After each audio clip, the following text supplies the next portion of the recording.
Hi, I'm Bex, and today we're talking about the Five Nights at Freddy 2 movie. Spoilers, many of them. If you haven't watched it yet and you're still here, that's on you.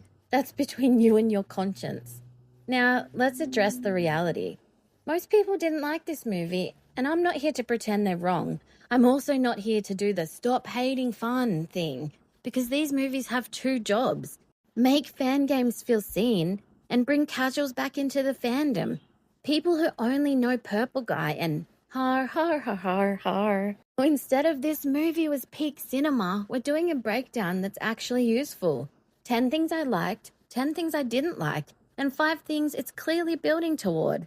And I'm going to give every point enough time to breathe. All right, clock on. Night shift starts now. Let's talk about the 10 things I liked.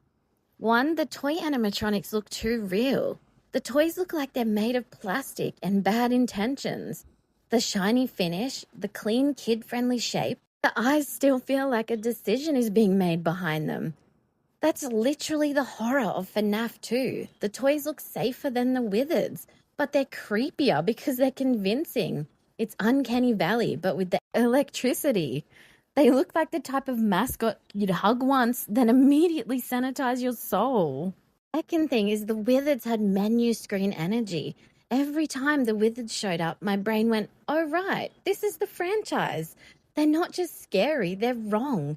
On suits, expose endos, that I've been here too long vibe. Wizards are the best visual representation of FNAF being a tragedy. They look like survivors of a disaster, like the building itself is rotting. They're like the toys' older cousins who came back from war and refused to talk about it.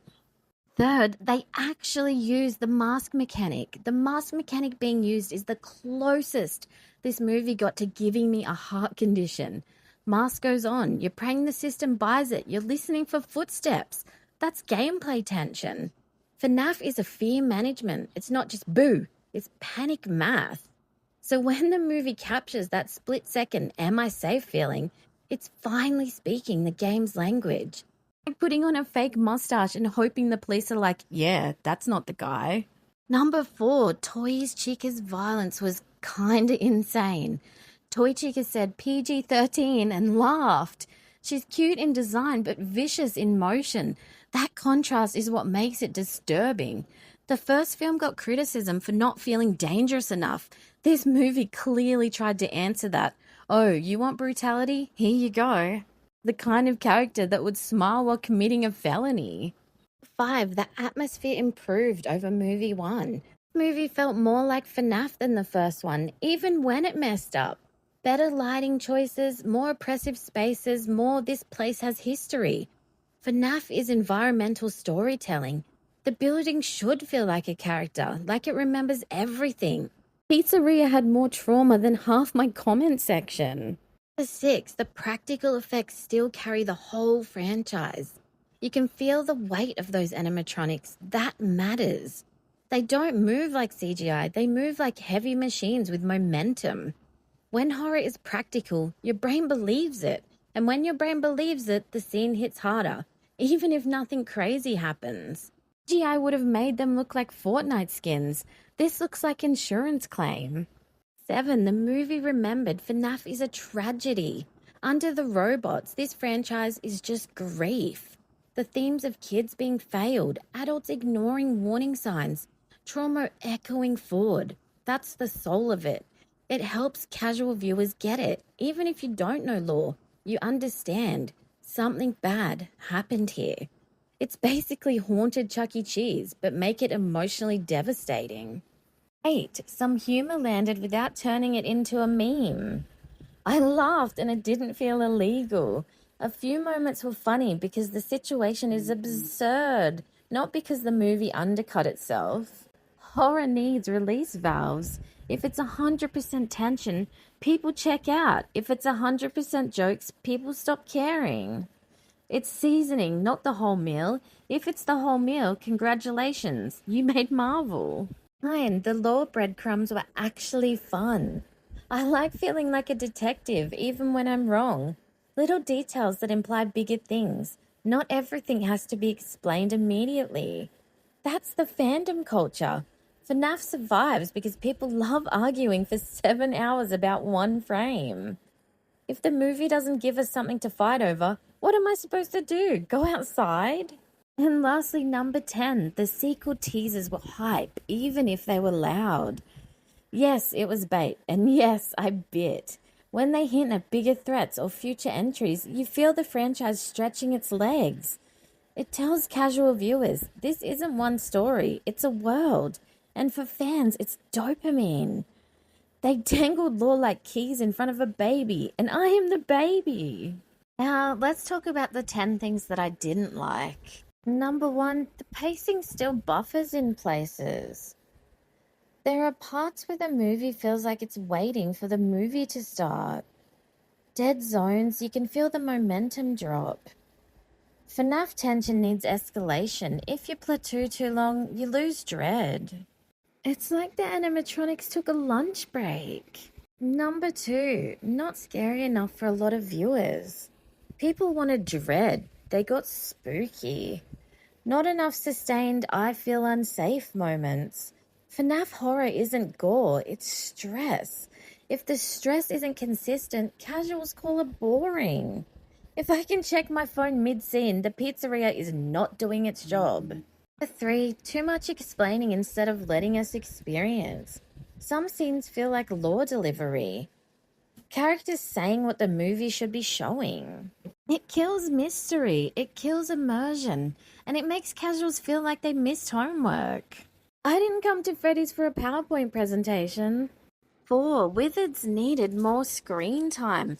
Don't tease Withered Chica and then take her away, that's cruelty. They're iconic, and when they're gone, you feel it. The movie sells toys vs. Wizards energy, then sometimes forgets to feed it. It's like ordering chips and getting one singular chip. 5, some character choices felt scripted, not human. A few moments were like, why would anyone do that? Actions that exist to move plot, not because the character is believable. You stop caring. Horror dies when you stop believing people. If I have to yell, just leave at my screen more than twice, the script owes me rent. 6, tone wobble. Sometimes it's tragic, sometimes it's a meme, sometimes it's neither. Whiplash between horror, drama, humor. Tone is rhythm. If the rhythm breaks, tension collapses. It's like listening to a playlist that goes death metal, lullaby, tax tutorial. 7, fan service sometimes felt like a checklist. Not all fan service is good fan service. Some references don't feel organic. Casuals feel excluded. Fans feel pandered to. If the movie winks any harder, it's going to dislocate an eyeball. 8, there's just not enough night shift gameplay tension. Where is my claustrophobic security office suffering? We needed more sustained I'm trapped sequences. That's the core of FNAF. Survival systems, paranoia, limited control. I didn't come here for a lore road trip. I came for workplace trauma. 9, the human villain threat needed more build-up. If the villain appears like a surprise guest star, it won't hit as hard. Presence needs to loom, not just arrive. Afton-style villains work best when you feel them in the walls before you see them. You can't just spawn camp the third act. And lastly, number 10, it can still confuse casuals. This movie wants casuals, but sometimes speaks fluent FNAF. It assumes knowledge, jumps between concepts fast. Casuals check out, fandom doesn't grow. If your friend asks who is that 5 times, the movie is doing side quests. Talk about 5 things it's building. Number 1, bigger cinematic universe energy. They're laying track for future films instead of treating this like one-off horror. Number 2, sister location looming. They're positioning that as the next escalation. More tech, more experiments, more Afton legacy. 3, Vanessa as the spine for casual viewers. Whether fans like it or not, it's a clean anchor for non-lore people. 4, modular lore breadcrumbs. They want theory culture alive between releases. And number 5, Springtrap Endgame. They're moving toward this curse doesn't end territory, and that's where the franchise prints money. So yeah, do I think FNAF 2 is universally good? No. Do I think it has real things worth praising and real things worth criticizing? Absolutely.